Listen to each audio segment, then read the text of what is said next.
Hi hello ವೀಕ್ಷಕರೇ, Usha's kitchen ಲಾಗ್ಗೆ ಸ್ವಾಗತ. ನಾವು ಈ ದಿನ ಸ್ಪೈಸಿಯಾಗಿ ಚಳಿಗಾಲದಲ್ಲಿ ಏನಾದರೂ ತಿನ್ನಬೇಕು ಅಂತಂದರೆ ಈ ಥರ ಸ್ಪೈಸಿಯಾಗಿ ಪೆಪ್ಪರ್ ಚಿಕನ್ನ ಮಾಡ್ಕೊಳ್ತೀನಿ. ಸೂಪರಾಗಿರುತ್ತೆ. ಅದನ್ನು ಯಾವ ರೀತಿ ಮಾಡೋದು ಅಂತ ನಾನು ತೋರಿಸ್ಕೊಡ್ತಾ ಇದ್ದೀನಿ. ನೋಡೋಣ ಬನ್ನಿ ಯಾವ ರೀತಿ ಮಾಡೋದು ಅಂತ. ತುಂಬಾ ಸುಲಭವಾಗಿ ಮಾಡ್ಬೋದು.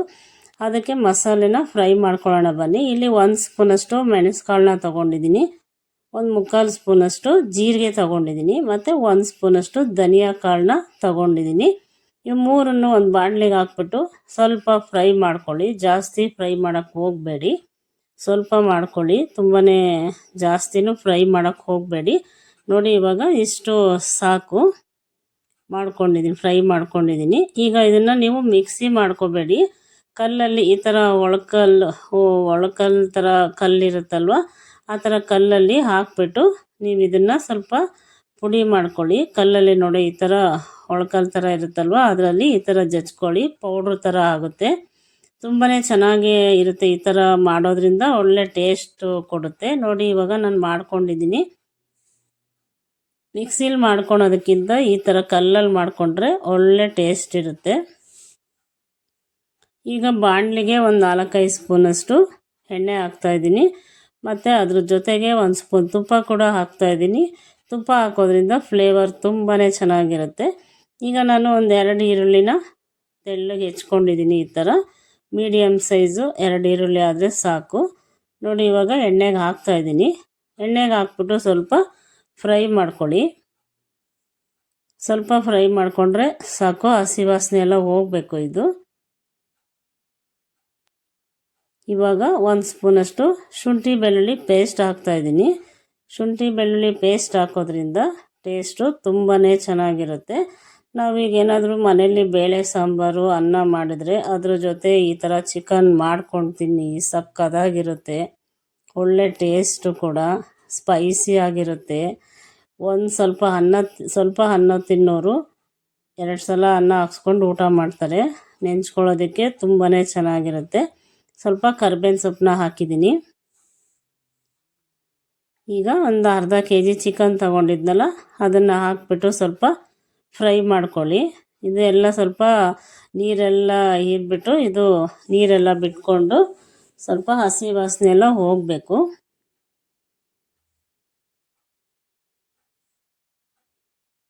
ನೋಡಿ, ಈ ಥರ ಚೆನ್ನಾಗಿ ಫ್ರೈ ಮಾಡ್ಕೊಳ್ಳಿ. ಹಸಿ ವಾಸನೆ ಎಲ್ಲ ಚೆನ್ನಾಗಿ ಹೋದ್ಮೇಲೆ ಸ್ವಲ್ಪ ಅರಿಶಿನ ಪುಡಿ ಹಾಕ್ಕೋಬೇಕು.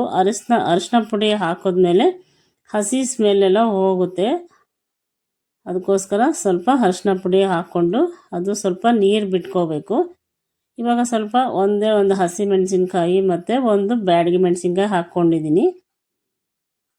ಅದು ಸಹ ಟೇಸ್ಟು ತುಂಬಾ ಚೆನ್ನಾಗಿರುತ್ತೆ. ಅದೆಲ್ಲ ಖಾರ ಎಲ್ಲ ಬಿಟ್ಕೊಂಡ್ರೆ ಖಾರವಾಗಿ ತಿನ್ನೋದಕ್ಕೆ ಸೂಪರಾಗಿರುತ್ತೆ. ಇವಾಗ ರುಚಿಗೆ ತಕ್ಕಷ್ಟು ಉಪ್ಪು ಹಾಕ್ಕೊಳ್ಳಿ. ಇಲ್ಲಿ ಸ್ವಲ್ಪನೇ ಹಾಕ್ಕೊಳ್ಳಿ, ಆಮೇಲೆ ಬೇಕು ಅಂದರೆ ನೀವು ಉಪ್ಪನ್ನ ಹಾಕ್ಕೋಬೋದು. ನೋಡಿ, ಇವಾಗ ನೀರು ಹಾಕ್ಬಿಟ್ಟು ಸ್ವಲ್ಪ ಚೆನ್ನಾಗಿ ಬೇಯಿಸ್ಕೊಳ್ಳಿ. ಚೆನ್ನಾಗಿ ಬೇಯಿಸಿದಷ್ಟು ಟೇಸ್ಟು ತುಂಬಾ ಚೆನ್ನಾಗಿರುತ್ತೆ. ಚಿಕನ್ ಬೆಂದಾಗ್ಲೇ ಚೆನ್ನಾಗಿ ಟೇಸ್ಟ್ ಕೊಡೋದು. ಅದಕ್ಕೋಸ್ಕರ ಚಿಕನ್ನ ಚೆನ್ನಾಗಿ ಬೇಯಿಸ್ಕೋಬೇಕು ನಾವು.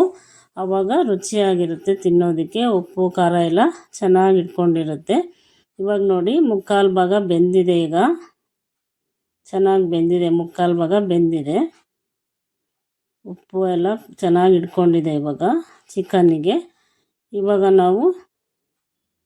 ನಾವೇನು ಸ್ಪೈಸಿ ಮಸಾಲೆನ ಫ್ರೈ ಮಾಡ್ಕೊಂಡಿದ್ವಲ್ಲ, ಅದನ್ನು ಇವಾಗ ಹಾಕಬೇಕು. 1/4 ಭಾಗ ಬೆಂದಮೇಲೆ ನಾವು ಮಸಾಲೆನ ಪುಡಿ ಮಾಡ್ಕೊಂಡಿರೋದನ್ನು ಹಾಕಬೇಕು. ಈ ಥರ ಮಾಡ್ಕೊಳ್ಳಿ, ತುಂಬಾ ಚೆನ್ನಾಗಿರುತ್ತೆ. ಯಾರೆಲ್ಲ ಹೊಸಬ್ರಾಗಿದ್ದರೆ ನಮ್ಮ ಚಾನೆಲ್ನ ಪ್ಲೀಸ್ ಸಬ್ಸ್ಕ್ರೈಬ್ ಮಾಡ್ಕೊಳ್ಳಿ, ಲೈಕ್ ಮಾಡಿ, ನಿಮ್ಮ ಫ್ರೆಂಡ್ಸ್ಗಳಿಗೆಲ್ಲ ಶೇರ್ ಮಾಡಿ. ಹೇಗಿತ್ತು ಅಂತ ಕಮೆಂಟ್ ಬಾಕ್ಸಲ್ಲಿ ತಿಳಿಸಿ. ಇನ್ನೂ ಸುಮಾರು ಥರ ಚಿಕನ್ ಫ್ರೈಗಳನ್ನ ನಾನು ನಿಮಗೆ ಮಾಡಿ ತೋರಿಸ್ತೀನಿ. ನಮ್ಮ ಚಾನೆಲ್ನ ನೀವು ನೋಡ್ತಾ ಇರಿ, ನಮಗೆ ಸಪೋರ್ಟ್ ಮಾಡಿ. ನೋಡಿದ್ರೆ ಇವಾಗ ಹಾಕಿದಾಗ ಕಲರೇ ಚೇಂಜ್ ಆಗೋಯ್ತಲ್ವ, ಸ್ಪೈಸಿಯಾಗಿ ಕಾಣ್ತಾ ಇದೆ. ನೋಡಿ, ಪೆಪ್ಪರ್ ಚಿಕನ್ ರೆಡಿ ಆಗಿದೆ. ಲಾಸ್ಟಲ್ಲಿ ಸ್ವಲ್ಪ ನಿಂಬೆಹಣ್ಣನ್ನು ಹಾಕ್ಬಿಟ್ಟು ಕೊತ್ತಂಬರಿ ಸೊಪ್ಪನ್ನ ಆ್ಯಡ್ ಮಾಡಿಬಿಟ್ರೆ ಪೆಪ್ಪರ್ ಚಿಕನ್ ರೆಡಿ. ನೋಡಿದ್ರೆ ನೋಡೋಕ್ಕೇ ಸಕ್ಕತ್ತಾಗಿ ಕಾಣ್ತಾ ಇದೆ. ಇವಾಗ ಅನ್ನ ಸಾಂಬಾರು, ಬೇಳೆ ಸಾಂಬಾರು ಅನ್ನದ ಜೊತೆ ಇದನ್ನು ತಿಂತಾಯಿದ್ರೆ